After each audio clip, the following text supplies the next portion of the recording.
Welcome back to Arry The Staaagggg. TR Tony here, just reporting back on the recent Southwestern Vehicle Auctions classic car auction down in Poole, and lots and lots of cars were up for sale. I think it was nearly 99 in total. We did review those a few weeks ago, so if you want to circle back and have a look at that, feel free.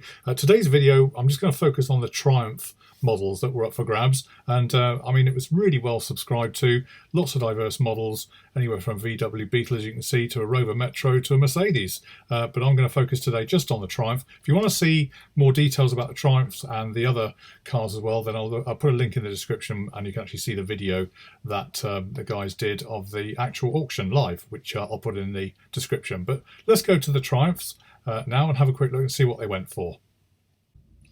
Okay, so having filtered it by type, I've done, I think there's 7 Triumphs here in total. The first one up, you may remember from the last video, an early lot, number 23, was a Triumph Toledo, 1975, 66,000 odd miles, not warranted, but actually sold for 1,200. It was in good running order in NATO green, and yeah, was certainly roadworthy and out and about running around. So for a really good investment, cheap Triumph to get back on the road on, and that was that Triumph Toledo 1975. Then there was the Inca Yellow Triumph Spitfire 1972. This was a rare find, as it said. It's Inca Yellow, I'm pretty sure, that pops in the sunlight, as it says.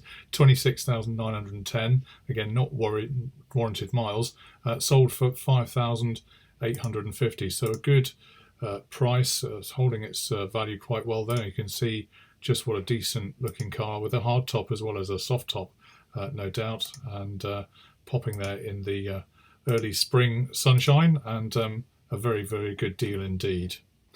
Next up then was the Triumph Vitesse, a convertible one, this one, 1970.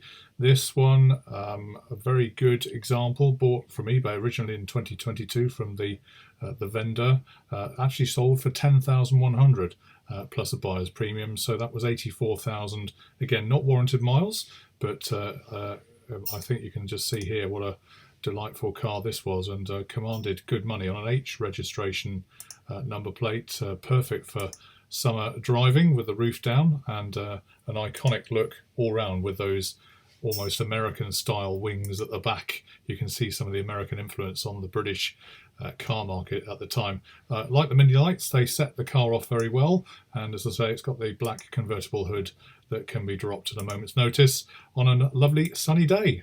That's a Triumph with overdrive too, by the looks of it as well, so that's kind of quite nice feature of the Vitesse. 6-cylinder, as we know, and with the kind of aspirational Triumph, small Triumph buy that people would like back in the day and still do now. So obviously it's commanded good money, and with a reasonable mileage as well, although not warranted. You can just see how clean and tidy it is under the bonnet there. Easy access with a flip-up bonnet, and rear access as well. So that was the Triumph Vitesse convertible. Excellent car. Back again then to the front page, and this one was lot 74. It's a Triumph TR6 1969, again not warranted miles, but 28,000 miles. Looks a slightly lighter shade of yellow, mimosa possibly.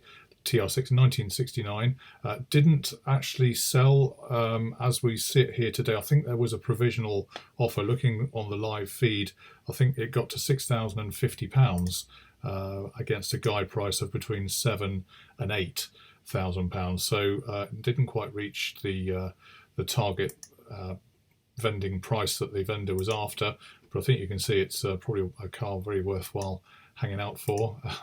Nice looking there in the sunshine, and I wonder if there's been some negotiation that's happened since that may have moved the car on. As you can see, it's a left hooker, so perfect for driving on the continent, and where they drive on the right, of course. And yeah, an iconic Triumph with that inline 6 that is such a bomb-proof engine that means it's a real top performer with that roof down and sporting along a lovely country road. Can't get much better than that, can you?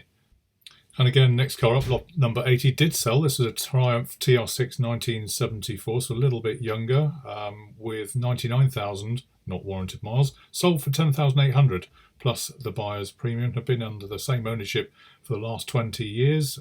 Complete new gearbox rebuilt, and rear axle, as well as a new clutch. So it's been very well looked after, and apparently been on tour throughout Europe and Italy in recent times. So a very good buy there. I love the wire wheels on that one. It's a gorgeous looking car.